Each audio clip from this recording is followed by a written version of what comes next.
তোমার জন্য হব দুরন্ত, তোমার জন্য শান্ত, প্রহরী হয়ে দেব পাহারা, যেথায় তোমার সীমান্ত। টেকনাফ থেকে তেতুলিয়া, সিলেট থেকে সুন্দরবন, কুষ্টিয়া থেকে কুমিল্লা, এই ভূখণ্ডের প্রতিটি কণা, প্রতিটি বালুকণা, প্রতিটি জলবিন্দুকে রক্ষা করা আমাদের পবিত্র এবং একনিষ্ঠ কর্তব্য। জাতিসংঘের সনদে রাষ্ট্রের ভৌগোলিক অখণ্ডতা, সার্বভৌম সমতার অধিকার এবং রাষ্ট্র স্বীকৃতি সুস্পষ্টভাবে সুরক্ষিত। তবে আধুনিক রাষ্ট্র ব্যবস্থায় সার্বভৌমত্ব কেবল সীমান্ত, মানচিত্র বা ভূখণ্ডের মালিকানার মধ্যেই সীমাবদ্ধ নয়, বরং এর পরিধি আরো বিস্তৃত এবং গভীর। বিশেষ করে বাংলাদেশের মতো মধ্যম আকারের উন্নয়নশীল দেশের জন্য সার্বভৌমত্ব একটি বহুমাত্রিক বাস্তবতা।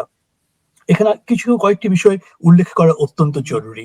প্রথমত, পররাষ্ট্রনীতি এবং বাণিজ্য নীতিতে স্বাধীন সিদ্ধান্ত গ্রহণের জন্য যে ক্ষমতা, সেই ক্ষমতা সার্বভৌমত্বের অন্যতম মূল স্তম্ভ। উদাহরণস্বরূপ বলা যেতে পারে, বাংলাদেশ যখন নিজস্ব অর্থনৈতিক স্বার্থ বিবেচনায় বিভিন্ন উন্নয়ন সহযোগী দেশ যেমন ভারত, চীন, জাপান, যুক্তরাষ্ট্র সবার সঙ্গে ভারসাম্যপূর্ণ কূটনৈতিক সম্পর্ক বজায় রাখে, তখন সেটি প্রকৃত অর্থেই সার্বভৌম অবস্থানকে প্রতিফলিত করে। আবার বাণিজ্য নীতিতে আন্তর্জাতিক বাজারে প্রতিযোগিতা বাড়াতে বাংলাদেশকে নিজস্ব কৌশল নির্ধারণ করতে হয়, সেটিও সার্বভৌমত্বের প্রতিফলক।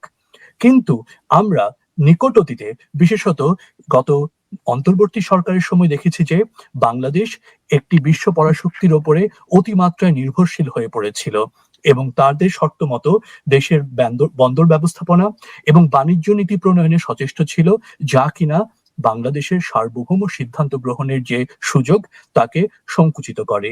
দেশের জন্য প্রয়োজন সার্বভৌম অর্থনৈতিক পরিকল্পনা, যা কিনা উন্নত বিশ্বের শক্তিগুলোর রক্তচক্ষু উপেক্ষা করে দেশের জন্য সৃজনশীল এবং স্বার্থ রক্ষাকারী, প্রেক্ষিত ভিত্তিক এবং প্রাসঙ্গিক দিক নির্দেশনা প্রদান করবে। দ্বিতীয়ত, আরো একটি বিষয় অত্যন্ত গুরুত্বপূর্ণ, সেটি হচ্ছে সামরিক, অর্থনৈতিক বা সাইবার অনুপ্রবেশ থেকে সুরক্ষা সার্বভৌমত্বের নিরাপত্তামূলক একটি দিক।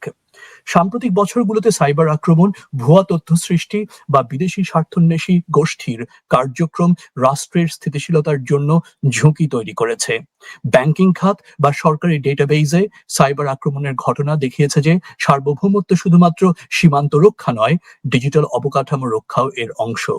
আমরা আরো জানি যে তথাকথিত সোশ্যাল মিডিয়া ইনফ্লুয়েন্সাররা দেশে বা দেশের বাইরে থেকে অত্যন্ত অপ্রতিভাবে তারা দেশে আইন শৃঙ্খলা পরিস্থিতিকে ব্যাহত করেছে এবং অরাজকতা সৃষ্টি করেছে।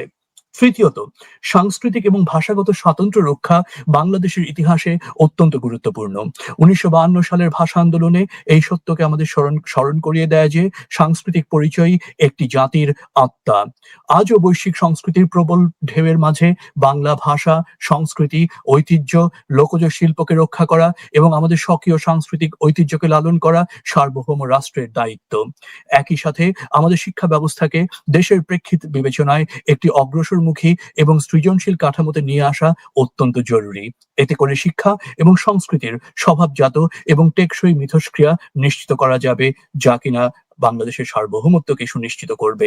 বিশ্বায়নের যুগে ছোট দেশের ওপর অতিরাষ্ট্রীয় চাপ, অর্থনৈতিক শর্ত, জলবায়ু রাজনীতি, বৈশ্বিক বাজার মূল্য, এমনকি বহুপাক্ষিক সংস্থার নীতি সার্বভৌমত্বকে বিভিন্নভাবে প্রভাবিত করে।